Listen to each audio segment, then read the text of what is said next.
Hello दोस्तों, प्रस्तुत है मुंशी प्रेमचंद की कहानी दो कब्रें।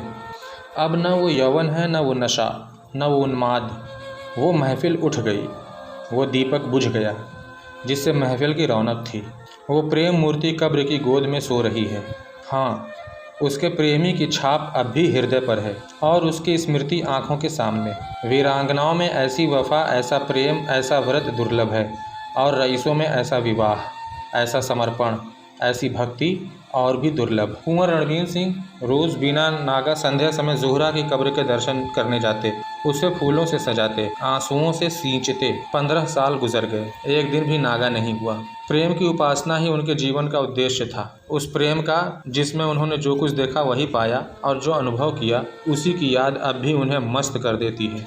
इस उपासना में सुलोचना भी उनके साथ होती, जो जोहरा का प्रसाद और कुंवर साहब के सारी अभिलाषाओं का केंद्र थी। कुंवर साहब ने 2 शादियां की थीं, पर दोनों स्त्रियों में से एक भी संतान की मुंह न देख सकी। कुंवर साहब ने फिर विवाह न किया।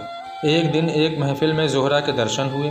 उस निराश पति और अतृप्त ज्योति में ऐसा मेल मानो चिरकाल से बिछड़े हुए 2 साथी फिर मिल गए। जीवन का बसंत विकास संगीत और सौरभ से भरा हुआ आया, मगर अफसोस 5 वर्षों के अल्पकाल में उसका भी अंत हो गया। वो मधुर मिलन स्वप्न निराशा से भरी हुई जागृति में लीन हो गया। वो सेवा और वृत्ति की देवी 3 साल की सुलोचना को उनके गोद में सौंप कर सदा के लिए सिधार गई। कुंवर साहब ने इस प्रेमादेश का इतने अनुराग से पालन किया कि देखने वालों को आश्चर्य होता था। कितने ही तो उन्हें पागल समझते थे। सुलोचना ही की नींद जागते, सुलोचना की ही नींद सोते, खुद पढ़ाते, उसके साथ सैर करते, इतनी एकाग्रता के साथ जैसे कोई विधवा अपने अनाथ बच्चे को पाले। जब से वो यूनिवर्सिटी में दाखिल हुई, उसे खुद मोटर से पहुंचा आते और शाम को खुद जाकर ले आते। वो उसके माथे पर से वो कलंक धो डालना चाहते थे जो मानव विधाता ने क्रूर हाथों से लगा दिया था। धन तो उसे न धो सका, शायद विद्या ही धो डाले। एक दिन शाम को कुंवर साहब जोहरा के मज़ार को फूलों से सजा रहे थे और सुलोचना कुछ दूर पर खड़ी अपने कुत्ते को गेंद खिला रही थी कि सहसा उसने अपने कॉलेज के प्रोफेसर डॉक्टर रामेंद्र को आते देखा। सकुचाकर मुंह फेर लिया, मानो उन्हें देखा ही नहीं। शंका हुई कहीं रामेंद्र इस मज़ार के विषय में कुछ पूछ न बैठे। यूनिवर्सिटी में दाखिल हुए 1 साल हुआ। इस साल में उसने प्रणय के विविध रूपों को देख लिया था। कहीं घृणा थी, कहीं विनोद था, कहीं कुत्सा थी, कहीं लालसा, कहीं उच्छृंखला थी, किंतु कहीं वो सहृदयता न थी जो प्रेम का मूल्य। केवल रामेंद्र ही एक ऐसे सज्जन थे जिन्हें अपनी ओर ताकते देखकर उसके हृदय में सनसनी होने लगती थी। पर उसकी आंखों में कितनी विवशता, कितनी पराजय, कितनी वेदना छिपी होती थी। रामेंद्र ने कुंवर साहब की ओर देखकर कहा, तुम्हारे बाबा इस कब्र पर क्या कर रहे हैं? सुलोचना का चेहरा कानों तक लाल हो गया, फिर बोली, ये उनकी पुरानी आदत है। रामेंद्र ने कहा, किसी महात्मा की समाधि है? सुलोचना ने इस सवाल को उड़ा देना चाहा। रामेंद्र ये तो जानते थे कि सुलोचना कुंवर साहब की दास्ता औरत की लड़की है, पर उन्हें ये न मालूम था कि ये उसी की कब्र है और कुंवर साहब अतीत प्रेम के इतने उपासक हैं। मगर ये प्रश्न उन्होंने बहुत धीमे स्वर में न किया था। कुंवर साहब जूते पहन रहे थे। ये प्रश्न उनके कान में पड़ गया। जल्दी से जूता पहन लिया और समीप जाकर बोले, संसार की आंखों में तो महात्मा न थे, पर मेरी आंखों में थी और है। ये मेरे प्रेम की समाधि है। सुलोचना की इच्छा होती थी यहाँ से भाग जाऊं, लेकिन कुंवर साहब को जोहरा के यशोगान में आत्मिक आनंद मिलता था। रामेंद्र का विस्मय देखकर बोले, इसमें वो देवी सो रही है जिसने जीवन को स्वर्ग बना दिया था। ये सुलोचना उसी का प्रसाद है। रामेंद्र ने कब्र की ओर देखकर आश्चर्य से कहा, अच्छा? कुंवर साहब ने मन में उस प्रेम का आनंद उठाते हुए कहा, ये जीवन और ही था प्रोफेसर साहब। ऐसी तपस्या मैं और कहीं नहीं देखा। आपको फुर्सत हो तो मेरे साथ चलिए, आपको उन यौन स्मृतियों। सुलोचना बोल उठी, वे सुनाने की चीज़ नहीं है दादा। कुंवर ने कहा, मैं रामेंद्र बाबू को गैर नहीं समझता। रामेंद्र को प्रेम का ये अलौकिक रूप मनोविज्ञान का एक रत्न सा मालूम हुआ। वो कुंवर साहब के साथ ही उनके घर आए और कई घंटों तक उन हसरत में डूबी हुई प्रेम स्मृतियों को सुनते रहे। जो वरदान मांगने के लिए उन्हें साल भर से साहस न होता था, दुविधा में पड़कर रह जाते थे, वो आज उन्होंने मांग लिया। लेकिन विवाह के बाद रामेंद्र को नया अनुभव हुआ। महिलाओं का आना जाना प्रायः बंद हो गया। इसके साथ ही मर्द दोस्तों की आम दरख्त बढ़ गई। दिन भर उनका तांता लगा रहता था। सुलोचना उनके आदर सत्कार में लगी रहती। पहले 1-2 महीने तक तो रामेंद्र ने इधर ध्यान नहीं दिया, लेकिन जब कई महीने गुजर गए और स्त्रियों ने बहिष्कार का त्याग न किया, तो उन्होंने एक दिन सुलोचना से कहा, ये लोग आजकल अकेले ही आते हैं? सुलोचना ने धीरे से कहा, देखती तो हूँ। रामेंद्र बोला, इनके औरतें तो तुमसे परहेज नहीं करती? सुलोचना ने कहा, शायद करती हूँ। रामेंद्र फिर बोला, मगर वे लोग तो विचारों के बड़े स्वाधीन हैं, इनकी औरतें भी शिक्षित हैं, फिर क्या बात है? सुलोचना ने दबी जबान से कहा, मेरी समझ में तो कुछ नहीं आता। रामेंद्र ने कुछ देर तक असमंजस में पढ़कर कहा, हम लोग किसी दूसरी जगह चले जाएं तो क्या हर्ज है? वहाँ तो हमें कोई ना जानता होगा। सुलोचना ने अपनी तीव्र स्वर में कहा, दूसरी जगह क्यों जाए? हमने किसी का कुछ बिगाड़ा नहीं है, किसी से कुछ मांगते नहीं, जिसे आना हो आए, ना आना हो ना आए, मुंह क्यों छिपाए?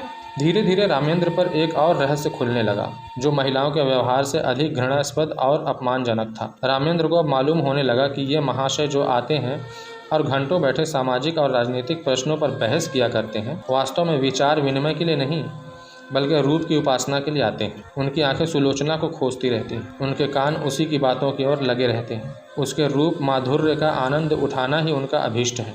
यहाँ उन्हें वो संकोच नहीं होता जो किसी भले आदमी के बहू बेटी की ओर आंखें नहीं उठाने देता। शायद सोचते हैं यहाँ कोई रोक टोक नहीं है।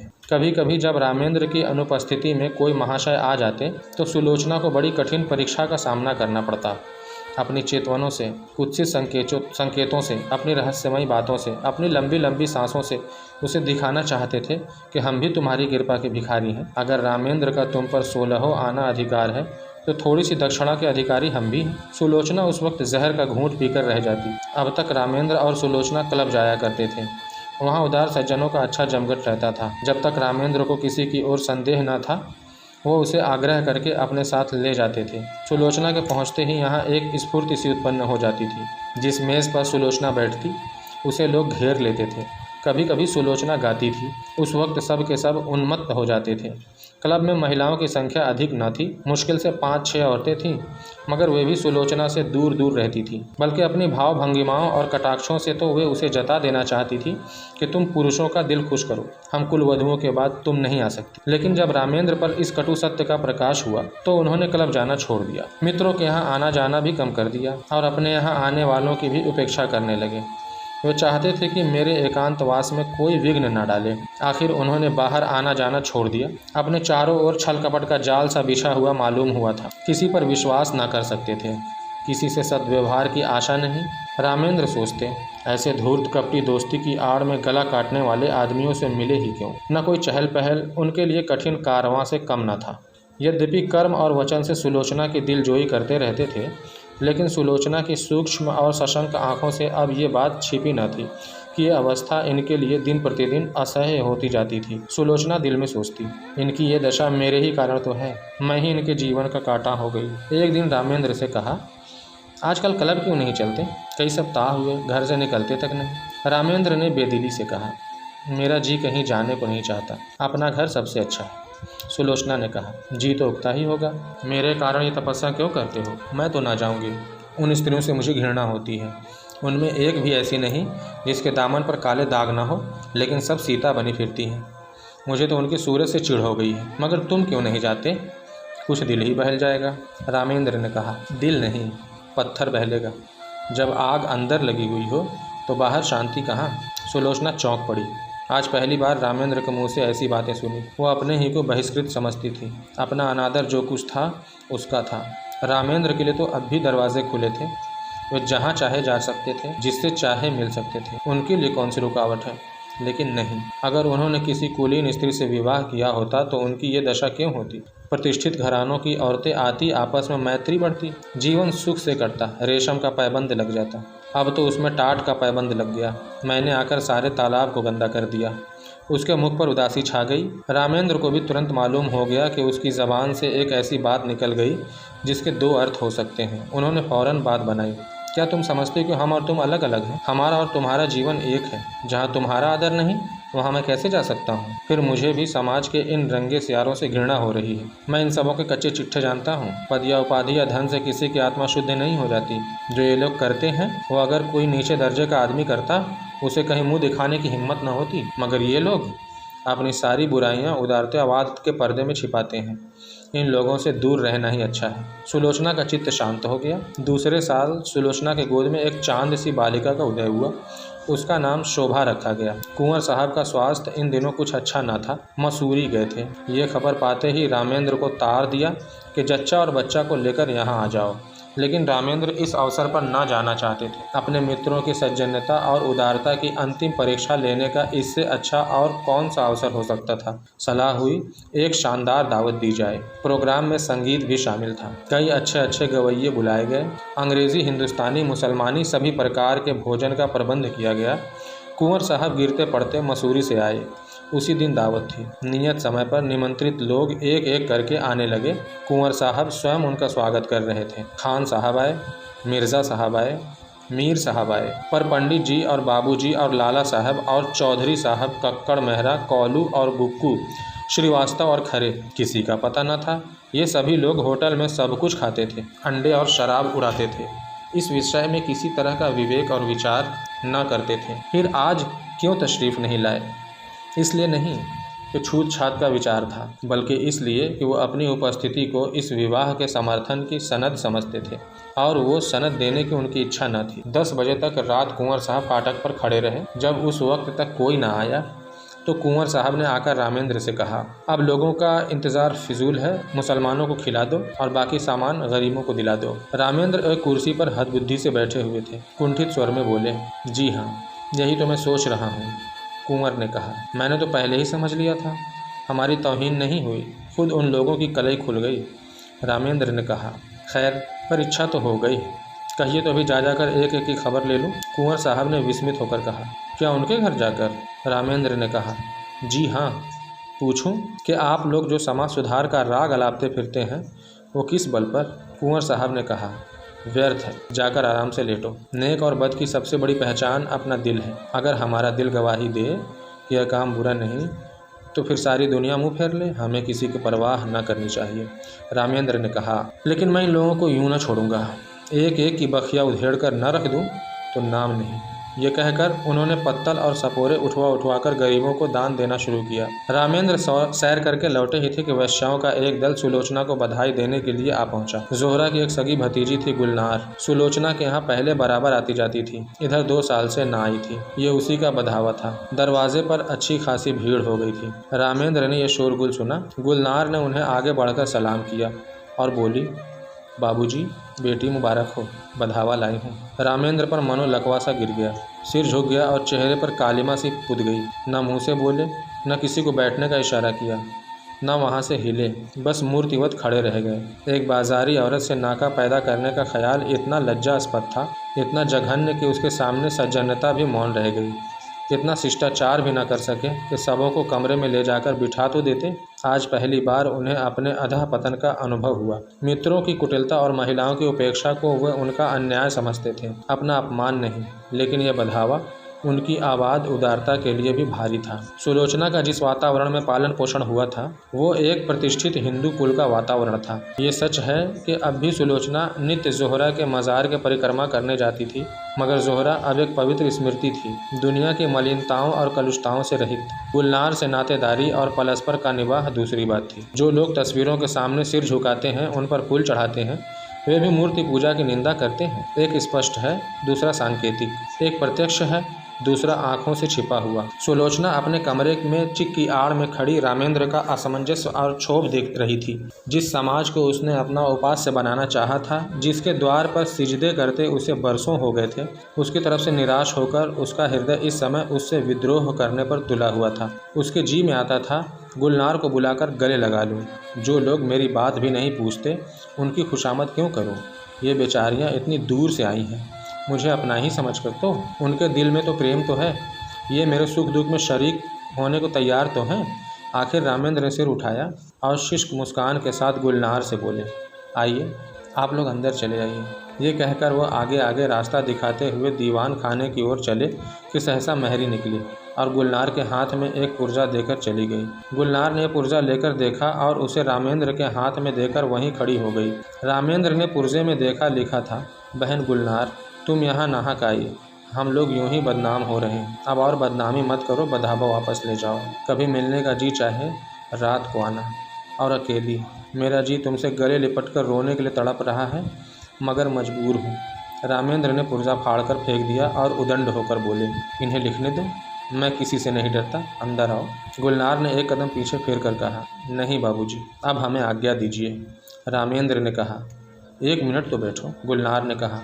जी नहीं, 1 सेकेंड भी नहीं। गुलनार के चले जाने के बाद रामेंद्र अपने कमरे में जा बैठे। जैसी पराजय उन्हें आज हुई वैसी पहले कभी नहीं हुई थी। वो आत्माभिमान, वो सच्चा क्रोध जो अन्याय के ज्ञान से पैदा होता है, लुप्त हो गया था। उसकी जगह लज्जा थी और ग्लानि। इससे बदहावे की क्यों सूझ गई? यूँ तो कभी ना आती जाती थी, आज ना जाने कहाँ से फट पड़ी। कुंवर साहब होंगे उधर, उन्होंने जोहरा के नातेदारों से भाईचारे का निबाह किया होगा। मैं इतना उदार नहीं, कहीं सुलोचना छिप कर इसके पास आती जाती तो नहीं? लिखा भी तो है कि मिलने का जी चाहे तो रात को आना, और अकेली क्यों ना हो।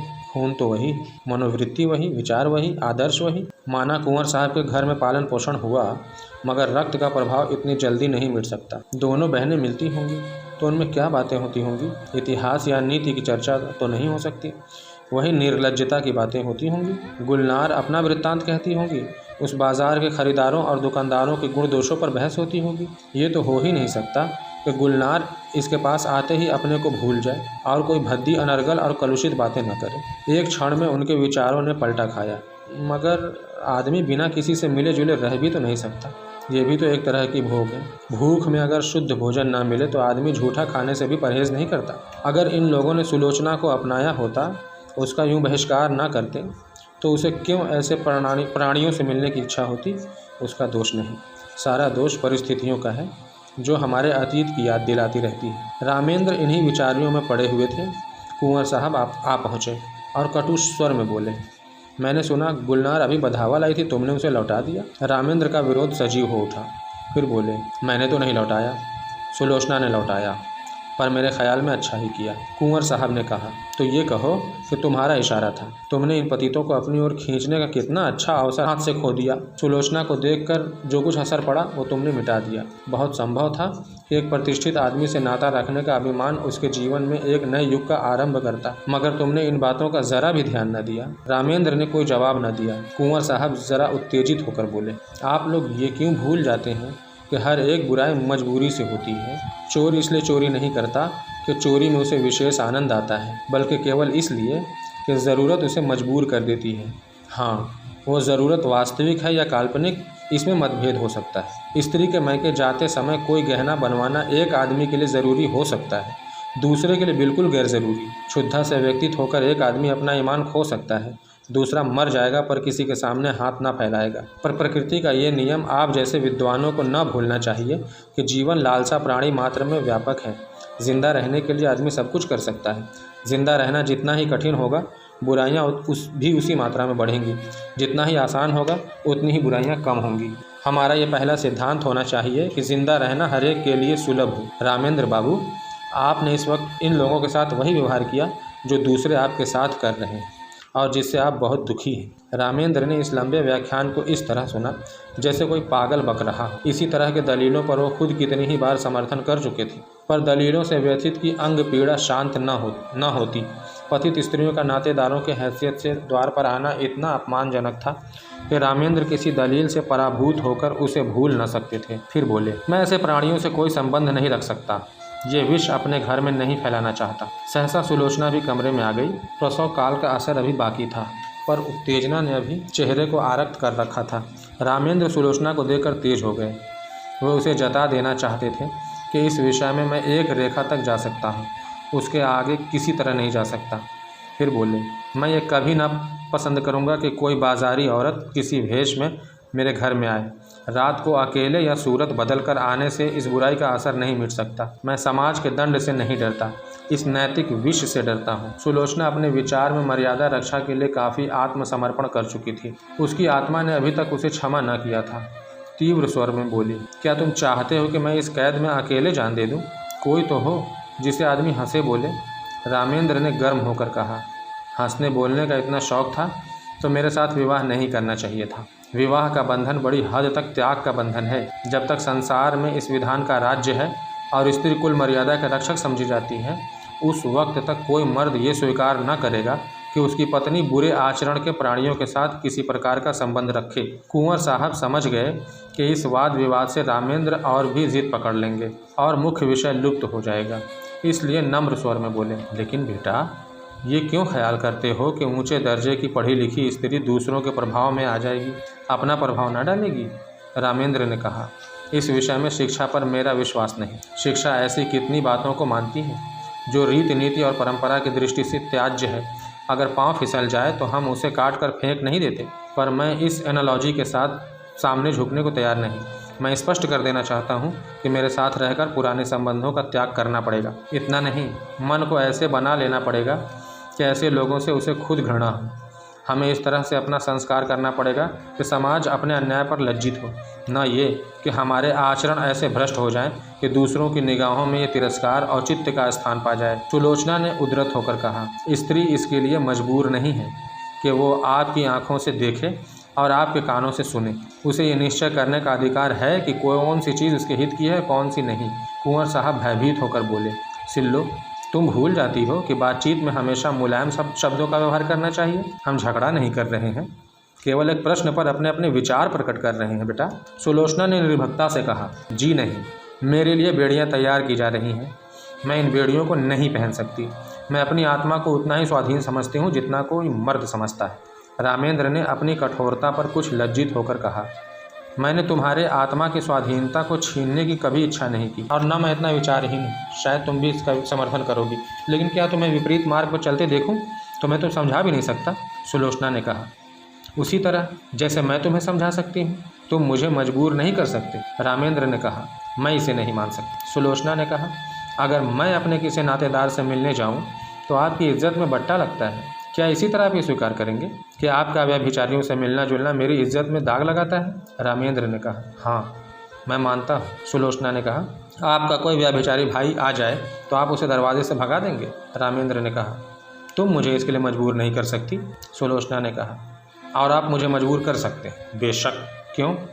इसलिए कि मैं पुरुष हूँ, इस छोटे से परिवार का मुख्य अंग हूँ, इसलिए कि तुम्हारे ही कारण मुझे। रामेंद्र कहते कहते रुक गया, पर सुलोचना उनके मुंह से निकलने वाले शब्दों को ताड़ गई। उसका चेहरा तमतमा उठा, मानो छाती में बर्छी सी लग गई हो। मन में ऐसा द्वेग उठा कि इसी क्षण घर छोड़कर सारी दुनिया से नाता तोड़कर चली जाए और फिर इन्हें कभी मुंह न दिखाए। अगर इसी का नाम विवाह है कि किसी की मर्जी की गुलाम होकर रहूं, अपमान सहन करूं, तो ऐसे विवाह को दूर से ही सलाम है। वो तैश में आकर कमरे से निकलना चाहती थी कि कुंवर साहब ने लपक कर उसे पकड़ लिया और बोले, क्या करती हो बेटी, घर में जाओ। और क्यों रोती हो? अभी तो मैं जिंदा हूँ, तुम्हें क्या गम है? रामेंद्र बाबू ने कोई ऐसी बात नहीं कही और न कहना चाहते थे, फिर आपस की बातों का क्या बुरा मानना। किसी अवसर पर तुम भी जो जी में आए वो कह लेना। यूँ समझाते हुए कुंवर साहब उसे अंदर ले गए। वास्तव में सुलोचना कभी गुलनार से मिलने की इच्छुक न थी, वे स्वयं उससे भागती थी। एक क्षणिक आवेश में उसने गुलनार को वो पुर्जा लिख दिया था। मन में स्वयं समझती थी, इन लोगों से मेल जोल रखना मुनासिब नहीं, लेकिन रामेंद्र ने विरोध किया। यही उसके लिए असह्य था। ये मुझे मना क्यों करे? क्या मैं इतना भी नहीं समझती? क्या इन्हें मेरी ओर से इतनी शंका है? इसलिए तो मैं कुलीन नहीं हूँ। मैं अभी गुलनार से मिलने जाऊंगी, जिस दिन दिखाऊंगी, देखूं मेरा क्या करते हैं। लाड प्यार में पली हुई सुलोचना को कभी किसी ने इतनी तीखी आंखों से न देखा था। कुंवर साहब उसकी मर्जी के गुलाम थे। रामेंद्र भी इतने दिनों उसका मुंह जोहते रहे। आज अकस्मात ये तिरस्कार और फटकार पाकर उसकी स्वेच्छा, प्रेम और आत्मीयता के सारे नातों को पैरों से कुचल डालने के लिए विकल हो उठी। वो सब कुछ सह लेगी, पर यह धौंस, यह अन्याय, यह अपमान उससे न सहा जाएगा। उसने खिड़की से सिर निकालकर कोचवान को पुकारा, गाड़ी लाओ, मुझे चौक जाना है, अभी लाओ। कुंवर साहब ने चुपकार कर कहा, बेटी सिल्लो, क्या कर रही हो? मेरे ऊपर दया करो, इस वक्त कहीं मत जाओ, नहीं तो हमेशा के लिए पछताना पड़ेगा। रामेंद्र बाबू भी बड़े गुस्सेवर आदमी हैं, फिर तुमसे बड़े हैं, ज़्यादा विचारवान हैं, उन्हीं का कहना मान जाओ। मैं तुमसे सच कहता हूँ, तुम्हारी माँ जब थी तो कई बार ऐसी नौबत आई कि मैंने उनसे कहा घर से निकल जाओ, पर उस प्रेम की देवी ने कभी ड्योढ़ी के बाहर पाँव नहीं निकाला। इस वक्त धैर्य से काम लो, मुझे विश्वास है ज़रा देर में रामेंद्र बाबू खुद लज्जित होकर तुम्हारे पास अपराध क्षमा कराने आएंगे। सहसा रामेंद्र ने आकर पूछा, गाड़ी क्यों मंगवाई, कहाँ जा रही हो? रामेंद्र का चेहरा इतना क्रोधोन्मत्त हो रहा था कि सुलोचना सहम उठी। दोनों आंखों से ज्वाला से निकल रही थी, नथुने फड़क रहे थे, पिंडलियाँ काँप रही थी। ये कहने की हिम्मत न पड़ी थी कि गुलनार के घर जाती हूँ। गुलनार का नाम सुनते ही शायद ये मेरी गर्दन पर सवार हो जाएंगे। इस भय से वो काँप उठी। आत्मरक्षा का भाव प्रबल हो गया। फिर बोली, ज़रा अम्मा के मज़ार तक जाऊँगी। रामेंद्र ने डांट कर कहा, कोई ज़रूरत नहीं वहाँ जाने की। सुलोचना ने कातर स्वर में कहा, क्यों, अम्मा के मज़ार तक जाने की भी रोक है? रामेंद्र ने उसी ध्वनि में कहा। हाँ, सुलोचना ने कहा। तो फिर अपना घर संभालो, मैं जाती हूँ। रामेंद्र ने कहा। जाओ, तुम्हारे लिए क्या, ये न सही दूसरा घर सही। अभी तक तस्मा बाकी था, वो कट गया। यूँ शायद सुलोचना वहाँ से कुंवर साहब के बंगले पर जाती, 2-4 दिन रूठी रहती, फिर रामेंद्र उसे मना लाते और मामला तय हो जाता। लेकिन इस चोट ने समझौते और संधि की जड़ें काट दी थी। सुलोचना दरवाजे तक पहुंची थी, वहीं चित्रलिखित सी खड़ी रह गई, मानो किसी रिश्ते ने शाप से उसके प्राण खींच लिए हों। वहीं बैठ गई, न कुछ बोल सकी न कुछ सोच सकी। जिसके सिर पर बिजली गिर पड़ती हो, वो क्या सोचे, क्या रोए, क्या बोले। रामेंद्र के वे शब्द बिजली से कहीं अधिक घातक थे। सुलोचना कब तक वहाँ बैठी रही, उसे कुछ खबर न थी। जब उसे होश आया तो घर में सन्नाटा छाया हुआ था। घड़ी की तरफ आंख उठी, 1 बज रहा था। सामने आराम कुर्सी पर कुंवर साहब नवजात शिशु को गोद में लिए सो गए थे। सुलोचना ने उठकर बरामदे में झांका। रामेंद्र पलंग पर लेटे हुए थे।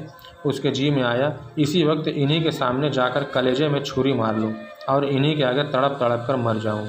वो घातक शब्द याद आ गए। इनके मुंह से ऐसे शब्द निकले क्यों? इतने चतुर, इतने उदार और इतने विचारशील होकर भी ये जुबान पर ऐसे शब्द क्यों कर ला सके? उसका सारा सतीत था। भारतीय आदर्शों के गोद में पली हुई भूमि पर आसक्त पड़ी हुई अपनी दीनता पर रो रहा था।